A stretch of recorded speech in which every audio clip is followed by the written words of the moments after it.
Berjumpa lagi dalam permenungan kita edisi Senin 20 November 2023, Pekan Biasa ke-33. Bacaan-bacaan liturgi hari ini, bacaan yang pertama dari Kitab Pertama Makabe, bab 1, ayat 10 sampai 15, ayat 41 sampai 43, ayat 54 sampai 57, dan ayat 62 sampai 64. Dan bacaan Injil dari Injil Lukas bab 18 ayat 35 sampai 43.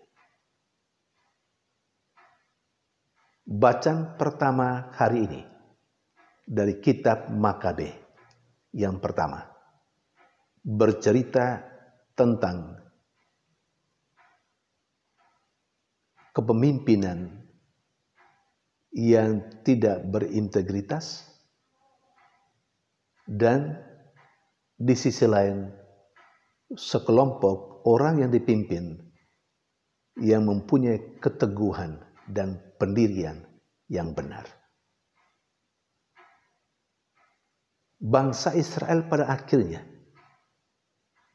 pada masa tertentu pernah dipimpin oleh Raja Antiochus Epiphanes, yang oleh bacaan pertama hari ini dikenal sebagai seorang raja yang berdosa.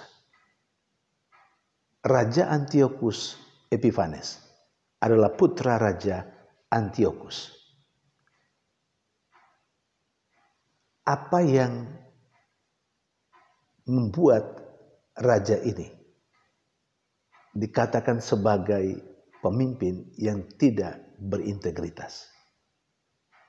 Ada beberapa poin yang bisa dicatat. Yang pertama, Raja Antiochus Epiphanes ini mendengarkan beberapa orang yang datang kepadanya, yang mengajak atau yang meminta dia untuk mengikuti kemauan mereka, yakni supaya bangsa Israel mengikuti adat kebiasaan bangsa-bangsa lain di sekitarnya. Dan raja mengikuti begitu saja. Sekurang-kurangnya dalam bacaan pertama hari ini tanpa ada pertimbangan sama sekali. Raja mengikuti saja apa yang diminta oleh beberapa orang, supaya melepaskan adat istiadatnya sendiri, adat istiadat orang Israel, dan mengikuti adat istiadat bangsa-bangsa lain di sekitarnya. Alasannya sederhana, supaya bangsa Israel tidak selalu bentrok dengan bangsa-bangsa lain di sekitarnya. Catatan kedua dari pribadi kepemimpinan Raja Antiochus Epiphanes yang tidak berintegritas adalah dia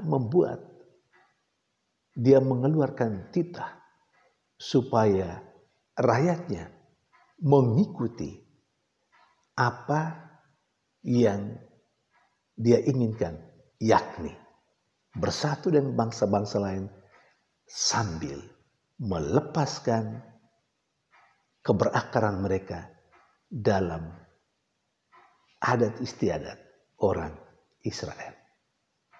Lalu dia membangun tempat-tempat pemujaan berhala. Bahkan Taurat, kitab-kitab Taurat dirobek. Orang yang melawan titahnya dihukum mati. Itulah 1-2 poin tentang kepemimpinan Raja Antiochus Epiphanes yang tidak berintegritas. Di sisi lain, ada orang-orang Israel. Memang banyak yang mengikuti apa yang dikatakan oleh Raja Antiochus Epiphanes. Tapi ada sebagian besar orang Israel yang tidak mau mengikuti titah raja. Mereka tetap bertahan dengan kebiasaan mereka. Karena mereka tidak mau memakan atau tidak mau mengikuti apa yang dilarang oleh hukum Taurat.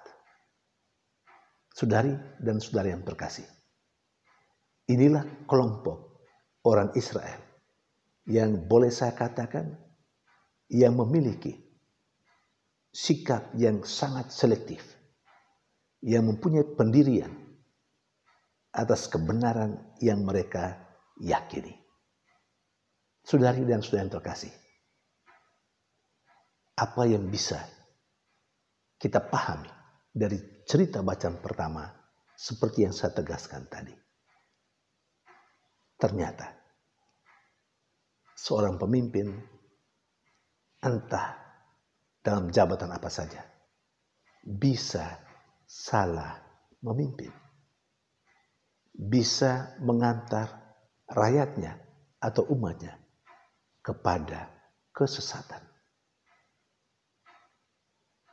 Jadi, menghadapi kepemimpinan yang seperti ini, rakyat, umat diminta untuk selektif, untuk punya kemampuan bisa membedakan mana yang benar, yang bisa diikuti, dan mana yang keliru, yang sesat, yang tidak perlu diikuti.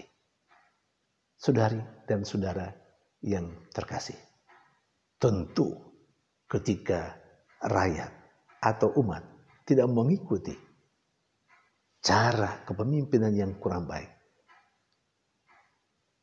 dengan segala risikonya, akan ada ini atau ada itu, mungkin ada hukuman, bahkan bisa saja nyawa melayang.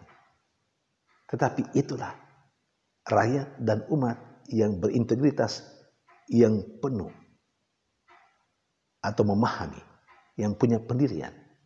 Dia akan tetap bertahan dalam kebenaran yang dia yakini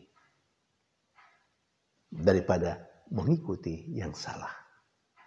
Saudari dan saudara yang terkasih, saya dan Anda dalam arti tertentu adalah pemimpin. Bisa saja dalam kepemimpinan kita mengantar orang bukan kepada kebenaran, tetapi kepada yang salah, yang sesat. Mungkin saja untuk rakyat, untuk umat yang tahu bahwa apa yang kita lakukan, yang kita himbau, mengarah kepada yang salah. Umat selektif, umat punya pendirian, umat punya pemahaman tentang kebenaran.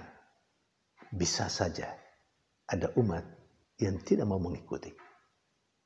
Saudari dan saudara yang terkasih, seorang pemimpin pada hakikatnya mesti mengarahkan orang kepada kebaikan, bukan kepada kejahatan dan kesesatan.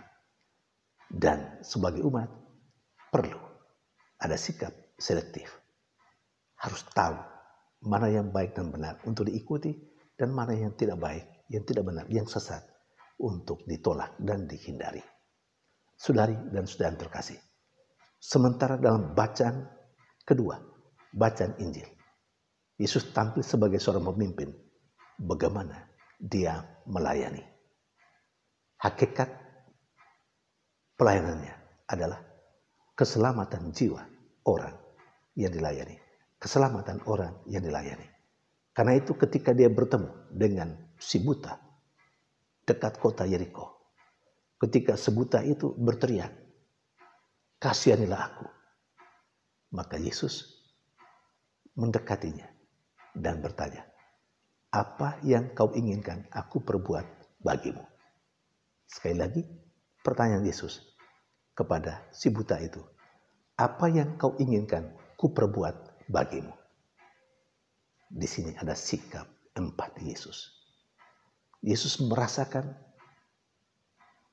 apa yang dihadapi, dialami oleh si buta. Dan bahkan dia mampu menduga, mengetahui apa yang menjadi kebutuhan dari si buta. Dan Yesus tidak saja sampai mengetahui kebutuhan dari si buta, tapi Yesus memenuhi harapannya. Akhirnya si buta menjadi sembuh. Poin penting adalah apa yang Yesus lakukan tepat sasaran. Karena Yesus bertanya kepada si buta, apa yang engkau inginkan aku perbuat bagimu? Atau dengan kata lain, kalau dari sisi Yesus, apa yang kau butuhkan aku perbuat bagimu. Saudari dan saudara terkasih, hakikat pelayanan adalah keselamatan orang yang dilayani. Maka pertama-tama harus tahu apa yang menjadi kebutuhan orang yang dilayani. Jangan sampai kita melayani seakan-akan kita melayani, tapi kita melayani berdasarkan pertimbangan dan pemikiran kita. Seharusnya kita melayani orang sesuai dengan apa yang dibutuhkan oleh orang-orang itu. Supaya pelayanan kita sungguh memberikan keselamatan, kegembiraan dan sukacita. Sungguh tepat sasar menolong orang-orang yang betul membutuhkan pelayanan kita. Saudari dan saudara terkasih, kita sudah biasa melayani.